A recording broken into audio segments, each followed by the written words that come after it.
Diqqat, O'zbekiston fuqarolariga shoshilinch tezkor xabar. Ertadan boshlab O'zbekistonning qaysi viloyatlarida yomg'ir va qor yog'ishi e'lon qilindi. Fuqarolar tezda xabardor bo'ling. Assalomu alaykum, hurmatli tomoshabinlar, tezkor yangiliklardan birinchilardan bo'lib xabardor bo'lishni istasangiz, videorolik ostiga like tugmachasini bosib qo'yishni unutmang. Qoraqalpog'iston Respublikasi va Xorazm viloyatida 14-yanvar kuni ba'zi joylarga yomg'ir yog'adi, ayrim joylarga tuman tushishi mumkin. 14-yanvar kuni havo harorati kechasi 2 daraja sovuqqa pastlaydi, kunduz kunlari 5-10 daraja iliq bo'ladi.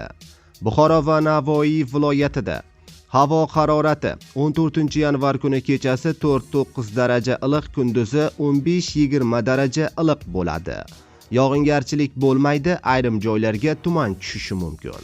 Faqat yog'ingarchiliklar 15-yanvar kunidan qor yomg'ir boshlanadi. Toshkent, Samarqand, Jizzax, Sirdaryo viloyatida 14-yanvar kuni havo harorati kechasi 2 daraja sovuq, kunduzi 13-18 daraja iliq bo'ladi.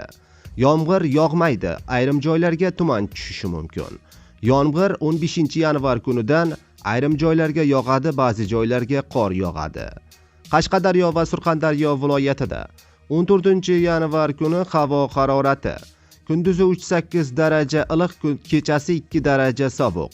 Yog'ingarchilik 14-yanvar kuni bo'lmaydi, yog'ingarchilik faqatgina 15-16-yanvar kunidan boshlanadi.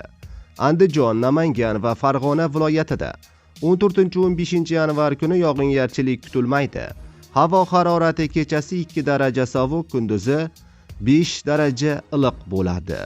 Respublikaning tog'oldi va tog'li hududlarida 14-yanvar kuni yog'ingarchilik kutilmaydi.